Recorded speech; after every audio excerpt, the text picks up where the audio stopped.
미국과 이란이 무력 충돌을 재개했습니다. 트럼프 대통령은 합의하지 않으면 공습할 것이라고 이란에 압박을 이어가는 동시에 공격을 곧 멈출 것이라면서 협상의 여지를 남겨놓기도 했습니다. 네, 이란 전쟁 관련 내용, 김열수 한국군사문제연구원 안보전략실장, 남성욱 숙명여대 석좌 교수와 함께 이야기 나눠보겠습니다. 어서 오세요. 네, 김열수 실장님. 네.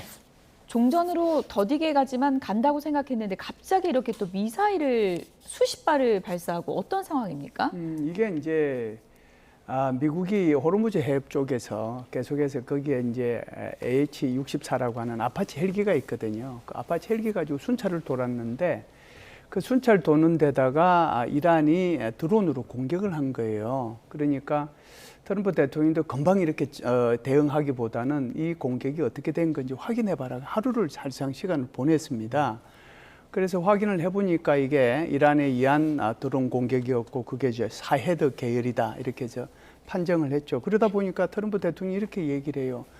우리가 공격을 받았으니 이거는 우리가 당연히 여기에 대해서 보복을 해야 된다라고 얘기를 했어요.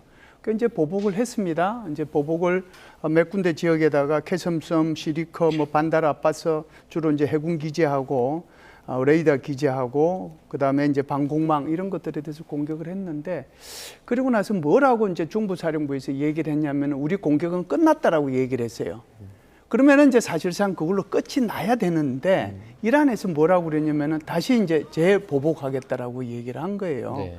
그래서 이란에서 바레인에 있는 제5함대 기지를 공격을 하고 쿠웨이트, 요르단 거기에 있는 미군 기지를 다시 공격을 했어요.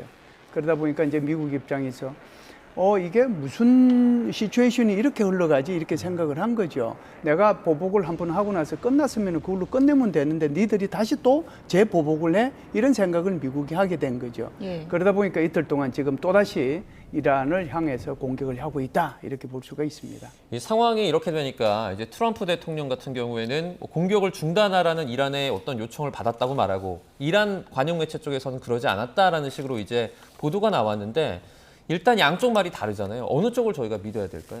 일단은 테헤란 쪽 발언에 신뢰를 좀 더 두어야 된다고 봅니다. 그 전에 과거 소설 영화 중에 머나먼 송바왕이라는 소설이 있었죠. 네, 머나먼 종전 길입니다. 상당 기간 양측의 공방은 계속될 수밖에 없습니다. 특히 이 중동의 문화 중에 코란에 보면 눈에는 눈, 이에는 이 이런 보복 상응 문화가 상당히 깊습니다. 뭐 고의로 공격했던 또 의도적으로 공격했던 양측 입장에서 보복 대응하지 않는다라는 것은 협상장에서 자신들의 카드가 무력화된다는 걸 의미를 하기 때문에 뭐 이에 상응하는 보복을 양측이 계속할 수밖에 없겠죠. 김열수 우리 실장님께서 자세히 설명을 해주셨는데 뭐 이거는 다 종전으로 가는 길목에서 마지막까지 있을 수밖에 없고요. 누가 더 마지막까지 버틸 수 있는지. 그런데 이제 도발은 조금 강도를 낮추긴 할 겁니다. 미국으로서는 자존심은 상했죠. 아파치 헬기 한 대 1,000억 정도 하는데 한 1,000만 원짜리 드론으로 맞았으니까 미국 입장에서는 또 반격할 수밖에 없는 그러다 보니까 이제 악순환인데 이게 뭐 전쟁이라는 게 그렇게 하루아침에 내일 우리 끝냅시다로 끝날 수는 없는 상황이기 때문에 이런 상황은 당분간 지속될 것으로 보입니다. 어쨌든 이란 당국자들과 직접 대화했다고 밝힌 트럼프 미국 대통령의 발언을 듣고 미국과 이란이 진실 게임인데 이란 쪽이 더 진실일 가능성이 있다라고 이제 이란 쪽에 무게추를 두신다는 분석을 좀 들어봤고요. 근데 트럼프 미국 대통령이 이란 당국자들과 직접 내가 대화를 했다. 이 방식은 처음 쓰는 용어 같거든요. 이 방식은 처음은 아닙니다. 아닌가요? 그전에도 이란 당국자하고 전화를 통했다 네. 이렇게 얘기를 하고요. 지난번에 4월 10일 날인가요? 그때 이슬람아바드에서 미국하고 이란하고 협상을 할 때 그때 트럼프 대통령이 한 명을 딱 지정을 해요. 그게 바로 갈리바프 국회의장인데요.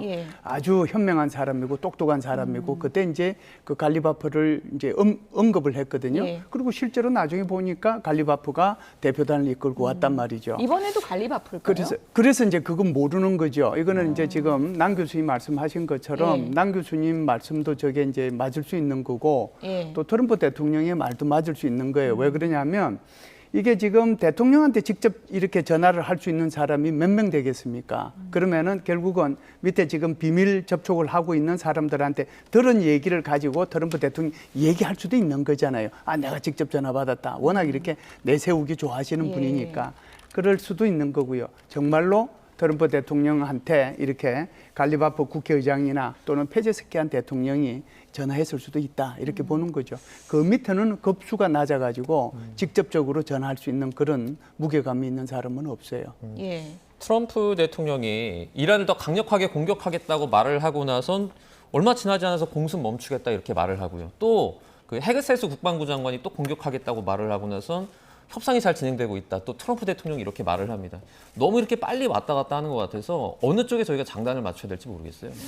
사실은 미국의 대통령이나 국방장관의 발언은 무게가 상당한 건데 우리 현재 저 두 분의 발언은 너무 가볍다. 너무 좀 가벼움을 넘어서서 좀 경망에 가까운 정도로 발언이 오전 오후로 달라지는 것은 이번 전쟁에 본인들의 좀 당혹함이 좀 배 있다.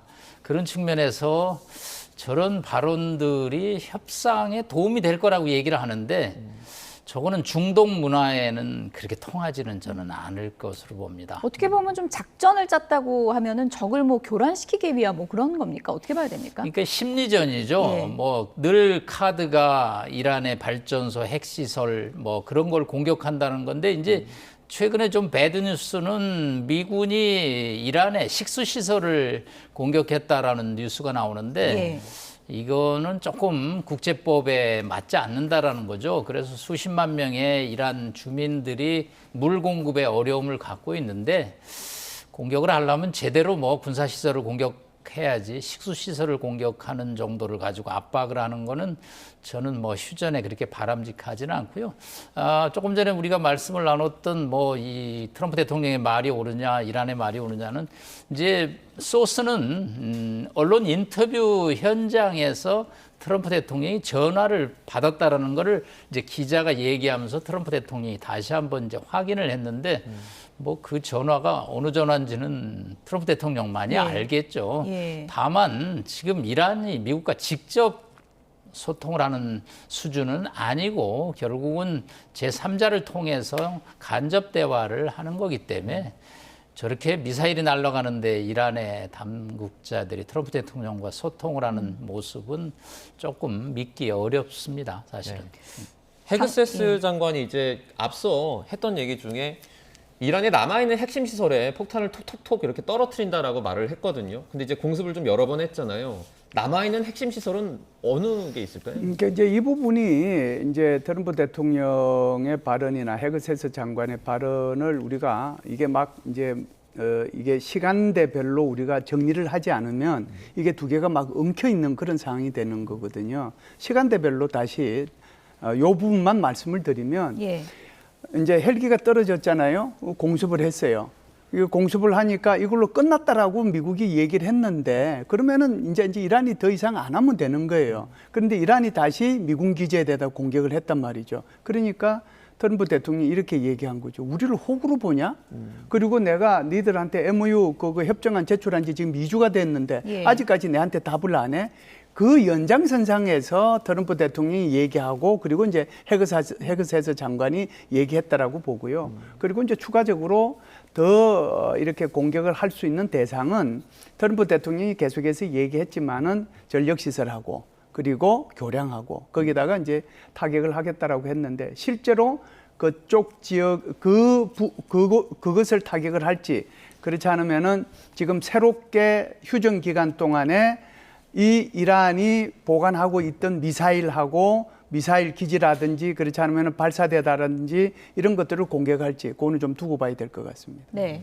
뭐 당장이라도 공습 확산할 것 같더니 또 이제 꼬리를 내리고 이런 일이 반복되고 있는 건데 당장 지금 월드컵 개막에다가 트럼프 미국 대통령의 팔순 잔치 행사도 지금 준비되고 있잖아요. 이 며칠 안에는 미국이 여력이 없는 거 아닙니까? 어떻게 보십니까? 네, 이번 주 안에 끝내기를 바랬던 게 트럼프 대통령의 기대였죠. 예. 그래서 뭐 월드컵도 중요하고 또 6월 14일 트럼프 대통령의 80회 생일에 백악관의 사우스로 남쪽 잔디밭에서 900만 달러를 들여서 정말 어마어마한 UFC 경기를 여는 계획이죠. 그런데 하늘이 조금 노에 협조가 안 되고 있습니다. 예. 벼락 천둥 확률이 33%로 지금 이 기상 예보가 나와서 일기예보가 안 좋군요, 지금. 네, 할 수 있을까? 왜냐하면 이 워싱턴의 날씨가 굉장히 변화무쌍한데 잘못하면 눈까지 올 수 있다랍니다. 제가 미국에 거주해 보니까 기상 예보가 한국보다는 좀 정확한 것 같아요. 예. 그러면 뭐 한미 간의 그 기상 예보까지 비교하지 마시고요. 네, 뭐 예, 어쨌든, 그거는 뭐 예. 장단점이 있겠죠. 예. 다만 이렇게 예. 6월 14일까지 종전으로 가는 시나리오는 쉽지 않다. 그렇기 때문에 트럼프 대통령의 의도대로 흘러가지 않고 이게 또 14일 지나가면 뭔가 모멘텀 아마 월드컵이 뭐 저희가 6월 11일 11시에 지금 시청 예정인데 예. 뭔가 세계가 축제 분위기라면 전쟁은 좀 끝내줘야 되기 때문에 트럼프 대통령이 조금 마음에 안 들더라도 종전한해 서명을 함으로써 월드컵과 함께 평화를 가져왔다. 뭐 이렇게 좀 그림을 그려나갈 저를 기대합니다. 80세 생일 선물로 이란이 좀 답을 주기를 그렇게 좀 속으로는 혼자 바라고 있지 않을까 그런 생각도 드네요. 예.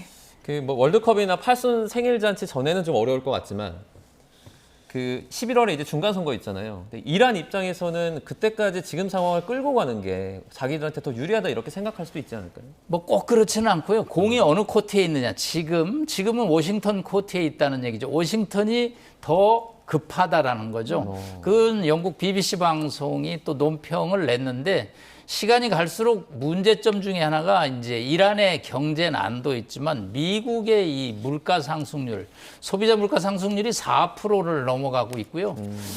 지인들하고 통화를 해보면 정말 주유소에 가기 힘들다 할 정도로 공포감이거든요. 이렇게 되면은 역대 선거에서 집권당이 이길 수가 없습니다.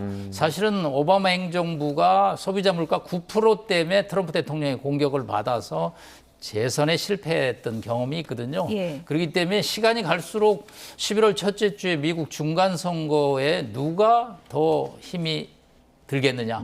결국은 테헤란보다는 워싱턴이기 때문에 협상에서 100% 50대 50으로 맞추기는 어렵고요.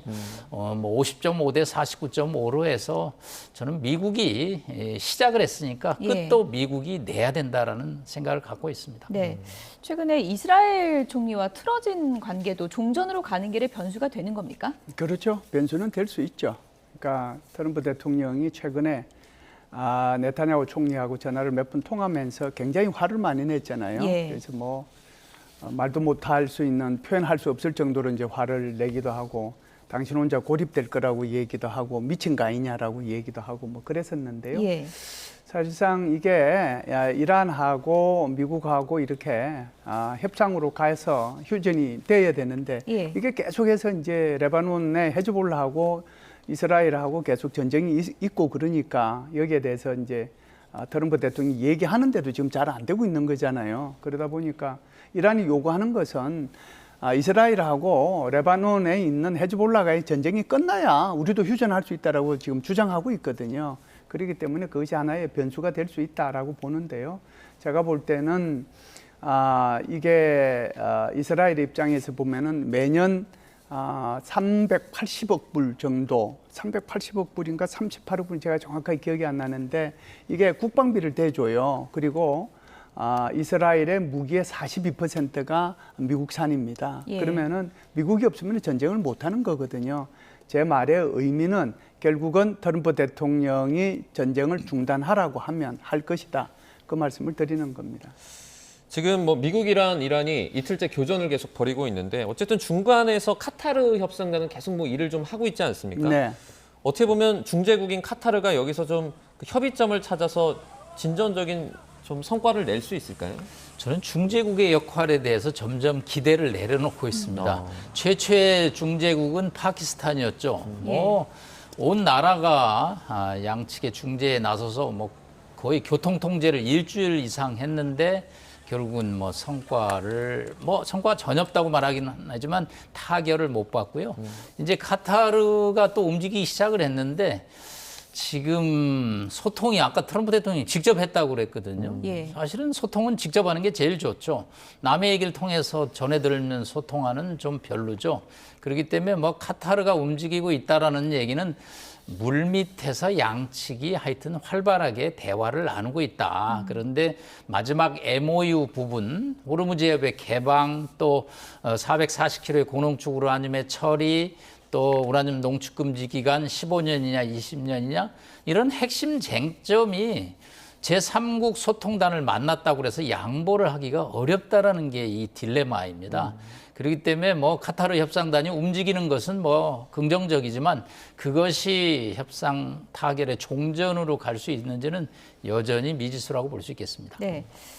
미국 국내적으로 이제 들여다보면 트럼프 미국 대통령이 본인은 인플레이션을 좋아한다. 뭐 이런 표현을 썼더라고요. 뭐 불난데 기름 붓냐 이런 비판이 쏟아지고 있는데 이런 발언은 왜 한 걸까요? 글쎄요, 뭐 제가 볼 때는 네. 굉장히 큰 실수를 하지 않았는가라고 생각을 합니다. 남정훈 교수님께서 좀 전에 말씀을 하셨지만 어제 그 미국에서는 소비자 물가 지수를 발표를 했거든요. 그 소비자 물가 지수가 4.2%로 나왔습니다.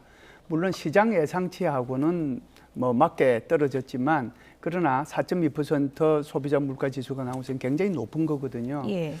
그 이제 이 미국 사람들이 주유소 가서 기름 넣기가 불안해할 정도로 굉장히 이제 서민들이 생활고를 겪고 있는데 여기에다가 이제 불난 집에 기름 끼얹 듯이 오히려 인플레이션을 좋아한다라고 이렇게 얘기를 해버리니까 그렇지 않아도 인기 없는 트럼프 대통령에 대한 비난이 엄청나게 쏟아질 수밖에 없는 거죠. 예.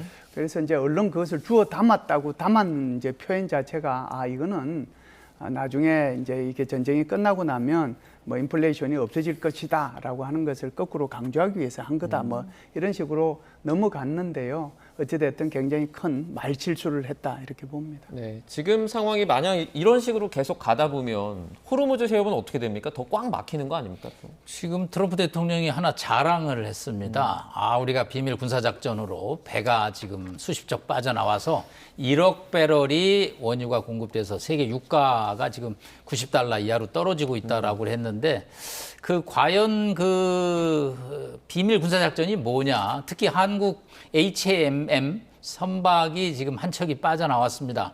근데 요거를 좀 안에 외신을 통해서 들어보니까 결국은 이게 외국 용선주가 이란과 협상을 통해서 빠져나왔고요. 뭐 돈을 지불했는지 안 지불했는지 저희가 알 수가 없고요. 네. 행선지도 또 한국이 아닌 것으로 알려지고 있는데 아마 나올 때는 이 레이더를 끄고 지금 선박이 나오고 있는데 뭐 트럼프 대통령의 비밀 작전 때문에 지금 선박이 나오고 있는 것은 아닌 것 같고요. 네네. 다시 그런 뉴스가 나오니까 이란이 봉쇄를 또 강화하겠다고 그럽니다. 이란 혁명 수비대는 아마 밑에 물밑 거래를 통해서 일부 선박들을 이렇게 내보내고 있는 그래서 실리를 취하고 있는데 이게 또 봉쇄 해제로 비춰지는 것은 또 금기거든요. 그렇기 때문에 상당히 이 문제에 관해서도 예민한 서로 기싸움을 벌이고 있는 것으로 보입니다. 네. 지금 어쨌든 종전이 이제 이렇게 답보 상태로 가는 것은 이제 이란이 답변을 제대로 안 하고 있는 상황이 이제 계속되고 있는 그런 상황이기 때문인데 그 이유는 뭐라고 보세요? 글쎄요, 지금은 이제 크게 두 가지라고 볼 수가 있는데요. 하나는 이제 이란의 소위 말하는 의사결정 뭐라고 할까요? 의사결정 어떤 그 프레임워크 그 자체가 예. 굉장히 좀 복잡하게 이루어져 있다. 그래서 모스타바한테 이렇게 결정까지 받으려고 하면 사실상 이게 24시간 미국이 감시하고 있는데 그런 것들을 다 피해서 이제 결심 받아야 되니까 그러니까 이제 좀 어려움이 있는 거죠. 그리고 예. 실질적으로 이란을 통치하는 사람이 누구냐에 대한 그런 의구심도 있는 거고요. 그래서 이제 이런 문제가 이제 하나 있다는 거고요. 두 번째는 이제 MOU 내용에 불만이 있다는 거죠. 그 MOU 내용상으로 보면 어찌됐든 핵무기 이렇게 농축된 거 그거 폐기해야 되는 거고 그리고 이제 이란의 이 호르무즈 해협에 대한 통행료는 받아서는 안 되고 자유롭게 통행해야 되고 그런 내용이 들어있단 말이죠. 그러니까 예. 여기에 대한 불만이 있는 거죠. 그렇기 때문에 계속해서 시간을 좀 더 끌면서 미국으로 하여금 일정 부분 양보를 요구하고 있는 그런 상황이 아닌가 이렇게 봅니다. 네. 계속해서 뭐 어쨌든 지금 같은 상황이라면 예를 들어서 지난주에 트럼프 대통령이 이렇게 말했잖아요.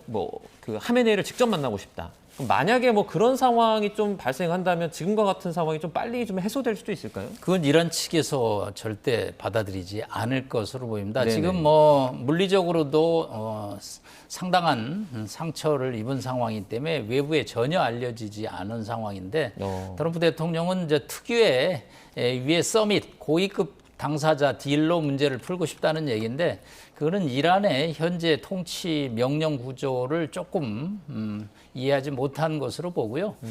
결국은 이제 지루한 씨름을 해야 됩니다. 네네. 이제 그러다 보면 결국은 양측의 피로감이 절정에 다르면 휴전협정이 결국은 이제 마지못해 그런 시나리오가 결국은 나타나는데 이게 6월 안에 될 것인지 아니면 더워지는 7월로 넘어갈 것인지 이게 또 새로운 하나의 분기점이 될 것으로 보입니다. 네, 이란 사태 자세하게 살펴봤습니다. 김열수 한국군사문제연구원 안보전략실장 그리고 남성욱 숙명여대 석좌 교수와 함께했습니다. 고맙습니다. 고맙습니다. 감사합니다.